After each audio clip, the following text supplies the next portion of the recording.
алейкум, урметлі сәрджелеріміз. Эфирде хабарлар вақыты яна аптаныз қарылы olsun. Бүгін программамызда. Эрмени базардаки вазиет. Авада зарарлы шейлернің сайысы нормадан артмай, ама февхуледе вазиет девам ете. Студентлер үшін яны яшайыш. Қырым федераль университетінің ятақ канелері тамирлене.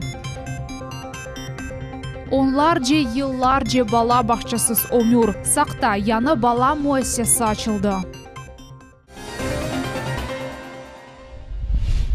Крымский Титан адлы заводының экшілік топлаған донатмасыны Сиваш өзенінден айырған дамба Украина тарафтан бозулған. Бұл вақытта бүгін Титановые инвестиции адлы тәшкілатының генераль мудирі Андрей Акулов хабар етті.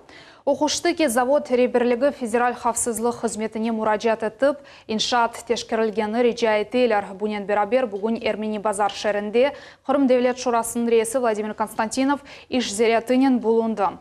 О шердеки вазиетінің шақсен оғренді әкшілік топлаған донатмасыны бақып шықты, заводының қадимлерінен қонышты ве МЧС Роспотребнадзор идарелерінің әмде сағлық сақлав назарлығының мутихасыларыны дінледі.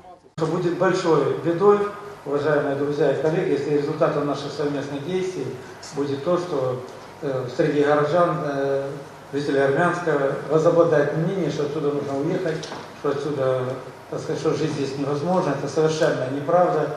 Жизнь здесь возможна, жизнь здесь нормальна, и жизнь протекала здесь десятки и десятки лет, и была нормальной, создан город со своими традициями, со своей историей, с очень хорошей развитой инфраструктурой. Ни в коем случае это нельзя, так сказать, погубить.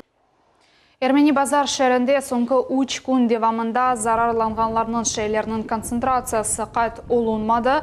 Бұл вақытта Сергей Аксенов ile кетірілген топлашув вице-премьер Назар Юрий Гацанюк хабар етті. Работа, которая определена штабом, а именно по мониторингу атмосферного воздуха, проводится ежедневно, через каждые 6 часов, 3 раза в день, утром, обед, и вечером и ночью. Вазиетіні доғыртмақ үшін Крымский Титан заводының тоқтатылғаны ярдым етті. Әмде ава арареті сувуды ве ярмадада яғмұрлар яғды, бұда вазиетіні доғырты. Сергей Аксенов мемурларға тез жей кереклі весіқаларына азырламақны авали етті. Сегодня все работы, Юрий Михайлович, акцентирую внимание, проводятся без бюджетных денег, пока за счет предприятия «Титан». То есть, просто почему я настаивал на том, что необходимо как можно быстрее выработать методические рекомендации. Мы с вами ни копейки бюджетных денег потратить без установления истинной причины не можем, потому что мы не понимаем, насколько эти мероприятия будут эффективны. ОБСЕ векіллеріні Қырымға давет етелер. Русия ве Қырым Жемиет палатасының азасы Қырым Бұлғар Милли Мұхтариетінің рейсі Иван Абажер конференцияда іштірак етіп, эпосы іштіракчылеріні ярымадамызға давет етті. Чүнки олар Қырымдаки вазиетні ве эпосы денішмелеріні ось көзлерінен көрмек кереклер.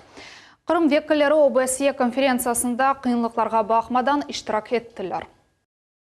Я хочу сказать, что представляю еще интересы национально-культурных автономий в Республике Крым от имени немцев, греков, армян и других национальных автономий, которые хочу заявить сегодня о том, что все положения документа Копенгагенского совещания 1990 года конференции по человеческому измерению, которым ОБСЕ на сегодняшний день руководствуется, в российском Крыму полностью соблюдается.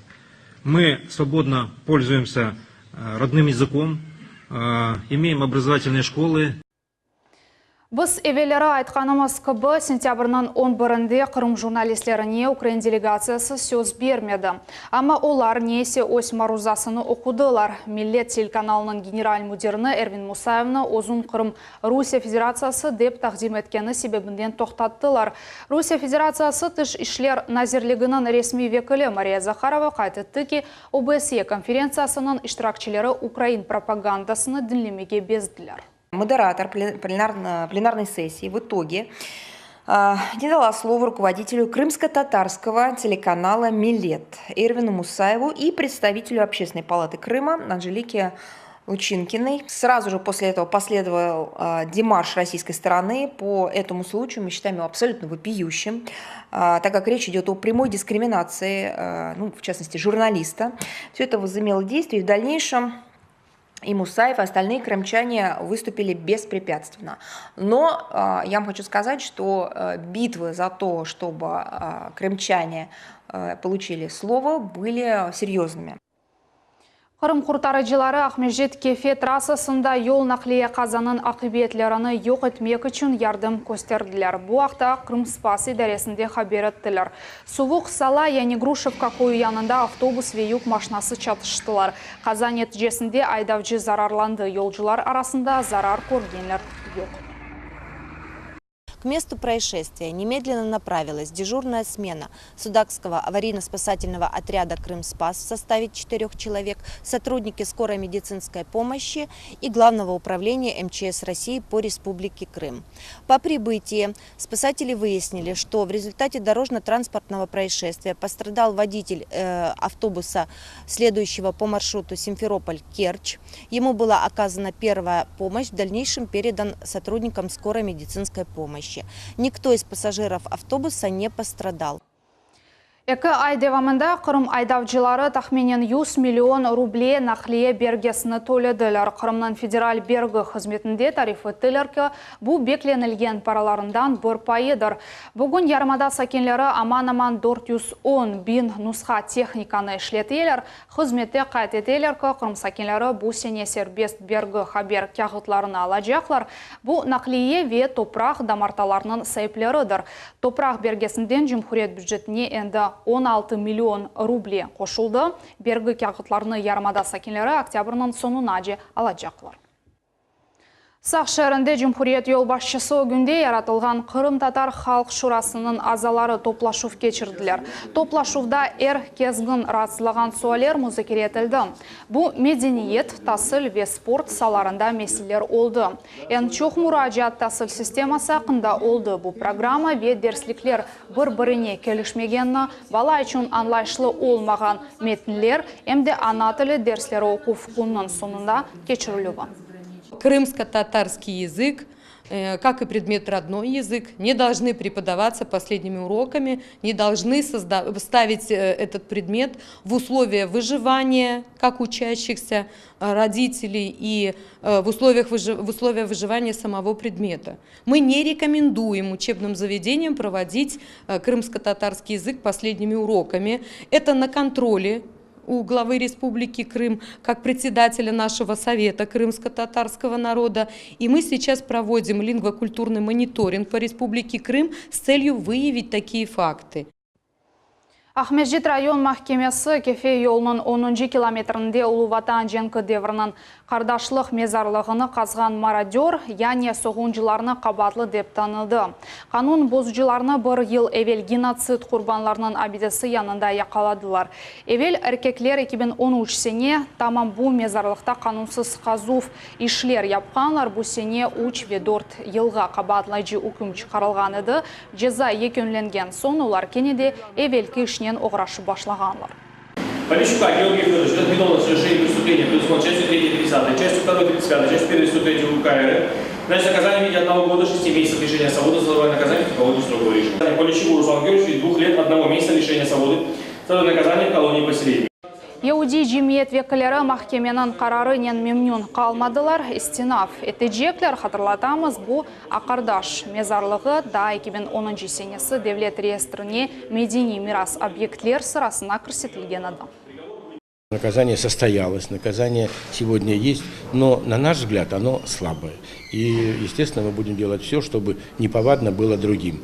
Вы знаете, вот буквально в ноябре месяце исполняется 80 лет «Хрустальной ночи». Это страшная дата, когда 30 тысяч евреев было уничтожено. И весь мир это будет отмечать как страшную дату. А мы говорим о том, что здесь 20 с лишним тысяч людей. И прошло вот это судебное заседание и получили вот такие сроки, которые, в общем-то, на мой взгляд, неадекватны тем преступлениям, которые были совершены. Вернадский адына Қырым федераль университетінің ятақ қанелерінде тамир ішлер девам ете. Базы бір биналарда капиталь тамир кечіріле, кемерлерде есе косметик тамир. Ишлер насыл дережеде ве олар не вақыт екінлене жек бұл суалерінің жеваплары Наджи Исаеваның левхасында. Экинчи санлы Таврия Тибби Академия ятаханенин эркеклер тарафы шымды боли алды. Капылар жарты, пенжерелер эски, ава ойнай. Ашханеде техника чатышмада вес санузел обаларына теймеге коркасын.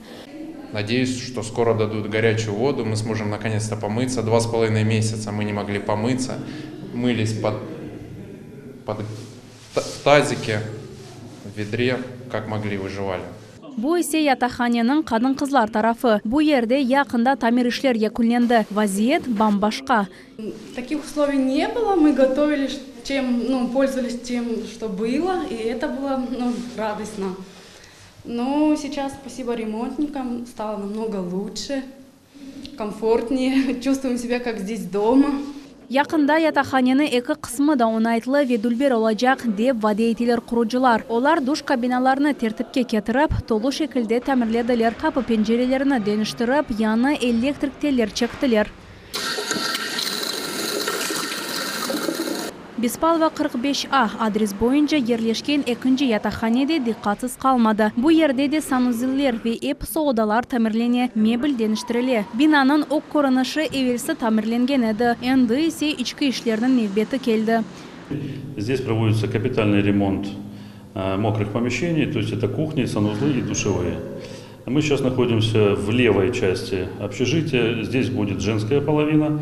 Здесь ремонт практически закончен. Осталась уборка, небольшие недоделки закончить. А в правой начнется сразу же на этой неделе. Ишлерни октябрнын 15-не кадар екунленмеге планлаштыралар. Амма тыш кызметчи объектлердин тайынленген муддеттен эвел тапшырмага тырыша. Надия Исаева, Иван Евдокимов, Миллет телеканалы. Семейс ось доған күнүнө кайтетті, буна багышланган тедбирлер бір кач күн девам этти. Кеченлери жади такымлар чыгышта булундылар, балалар үчүн мастер-класслар өткөрүлдү. Эмди Ялта Акъяр трассасында дах автокушу боюнча Кырым чемпионатынын 3-нчи басамак ярышлары кечти. Семейс инкишафына буюк иссе кушкан сакинлер чешит мукафатларынын тагдирледилер.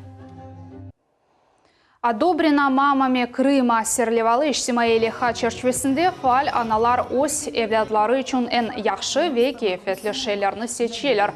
Бу сефер тишкилячылар балалар үчүн хизметлер сергисini азырладылар. Проект «Одобрена мамами Крыма» направлен на информационное оповещение родителей о проверенной информации, то есть о предприятиях, которые предоставляют свои услуги. Какие специалисты, какая квалификация специалистов, есть ли регистрация у центров, имеют ли лицензии на образование центры, к примеру, развивающие и тому подобное. То есть мы рассказываем всю правду о наших предприятиях, которые оказывают услуги для деток и семьи. Сергиде чешит салларнын веккелери иштирак еттилер, ана бабалар улар иле тааныш болуп, өз балалары үчүн эн келишкенлерни сече билдилер. Мисал үчүн бала этикети төгереклери, спорт секциялар, тибби ве инкишаф меркезлер. Бүгүнкү күндө менталь арифметиканын мектеплери кет-кетте рахбетлик казанмакта. Цель методики не в том, чтобы обучить ребенка навыкам быстрого устного счета. Цель методики состоит в том, чтобы ребенок тренировал мозг с помощью образного счета. То есть ментальная арифметика – это общее развитие. У детей улучшается память, появляется образное мышление, появляется фотографическая память, улучшается концентрация внимания. И тренированному мозгу остальные навыки даются легче. Сақ шәрінің Амитхан Султан қасабасында чоқ бекленілген байрам. Ләле адлы бала бақчасы өз қапуларында 150 кенжи үшін ашты. Байрам муэтінде мұхбирма София Шукурова болунды венді пайлашмаға азыр. Наталья Гордеева уч яшлы Дарьянын ве Игорь Охланын анасы. Амитхан Султан қасабасында бала бақчасы педагогы ону веда онлар жана бабаны пек хувандыра. Наталья айтаки олар хуручылық кетишатыны эркун незарет этейдилер. Чоқысылар балаларны көйлерден мында алып кетермеге истейлер. Это позволит мамочкам пойти на работу. Нам очень приятно, что в нашем районе построили такой замечательный детский сад. Мы сами с Владимировки, но будем возить в Амитхан Султан ребенка. Узнали о таком грандиозном открытии садика с развитием, с обучением на 2 языках. русском и крымско-татарском, конечно же, это очень нас привлекло. Сақ шерінде сонки 40 ел içinde bu бірінші құрылған балабақша құрыжылық мұнда федераль мақсадлы программа бойынша алып барылды. Иншаатны мұнда қысқа рекорд сайылған вақыт девамында тікледілер. Кечкен сенінің март айында bu yerде капсула қойылды. Бүгін есе балабақша чалыша. С вводом в эксплуатацию этого сада мы практически ликвидируем всю очередь в детских садах города Саки. И на сегодняшний день сеть детских садов у нас насчитывает 9 садов. Это 9-й детский сад. По номеру он первый идет, детский сад номер 1 Ляле, в переводе тюльпан. Значит, воспитание будет вести здесь на 2 языках, на русском и на крымско-татарском. Вот. Дети здесь будут воспитываться разных национальностей. Вот. Поэтому наша еще одна из задач – это укрепление межнациональных отношений в Крыму. Эки хатлы Дюльбер бина азбарда онларчы салынчақлар каруселлер ичересі де пек гузель. Мұнда бала инкишаф етмесі үшін әршей бар. Спорт ве музыка салону, ойын одалар, рухият ве логопед сыныфлары. Наш детский сад рассчитан на 150 детей, 9 групп, 3 ясельные группы, где по 10 детей будет, и 6 садовых групп по 20 детей. Планируем вести работу на 2 языках, то есть создавать билингвальные группы, это крымско-татарско, русские. Работаем над этим, подбираем персонал, который сможет работать с такими группами. Ашханинын земаневи донатмалары ашчыларны хувандыра. Мында ершей автоматлаштырылған, хатта хартопну bu yerде махсус машиналар темезлежек. Ашны есе бірінші хаттан екінші хатқа махсус лифт көтережек. Все новое, все, конечно, слов нет. Надеюсь, что работа нам будет очень приятно, кормить будем вкусно. Постараемся максимально, чтобы дети и родители были довольны. Яны балабақча Аметхан Султан хасапасында бірінші ичтимai иншаат. Мұнда фаль суретте евлер хурыла, инфраструктура инкишаф еттіріле. Балабақча үшін яны yol, 1 километр асфальт енді қойылды. Ичтимai нахлиеда қатнап башлады. Ве бу тек ішнің башы. Ливневая фосфекальная канализация, это улично-дорожная сеть, освещение, энергетика, газ. Потому что здесь порядка 2500 участков, которые, скажем так, до последнего времени не осваивались. Но только появилась наш детский садик Ляле, уже строительство идет жилых домов. Проектная документация уже начата. Поэтому сегодня мы просим главу республики включить ее в федеральную целевую программу, что нам удается. И если мы ее включим, то в 2022 году мы должны здесь полностью всю инженерку закончить. Жумхури бюджет параларына Крымда умумен 23 модуль бала бақчанын тікленулігі алып барыла. Олар 2310 баланы сығыдырajaqlar. Бүтін ішлерні бұсененің декабрь айына жекілімеге планлаштыралар. София Шукурова, Эльдар Заитов, Миллет телеканалы. Қырымда невбетеки футбол аратлық күнлері кечті. Крым Теплица тақымны 5-ші турдан сон Крым футбол бірлігі премьер-лига чемпионатының лидері олды. Бақчы сарайлы Қызылташ Ақяр футбол клубына юткызды, нәтижеде Ақяр 3-0 есап иле ғалибе қазанды. Келечек матчда Азияде Муреке болмасы бекленіле Қызылташ ось мейданында Ақмежетлі ТСК Таврия тақымына қаршы күрешежек. Ойын Хан Элі Койнанскив стадионында күндіз саат 16-да олып кечежек. Футбол авескарының эпосы давет етілі. Миллет менлігі конкурсы аризаларына қабул етмеге девам етті. Сентябрның 30-на қадар әрбір истеклі Миллет телеканалының ресми сайтында анкетаны толдыра біле. Конкурс 12 номинацияда кешіріле, финалистлерні серджілер ве жюри азалары тәйінленжеклер. Ғалиплерні декабрь айында Крым Татар театрында тантанылы шекелде мүкафатлайжақлар. Экранларыңызда көрген телефон номерға телефон ашып, тafsilaтлы малюматны ала білесіңіз. Бұл елекнен бізім яйнымыз сонына етті, ақшамлар рағат кешісін.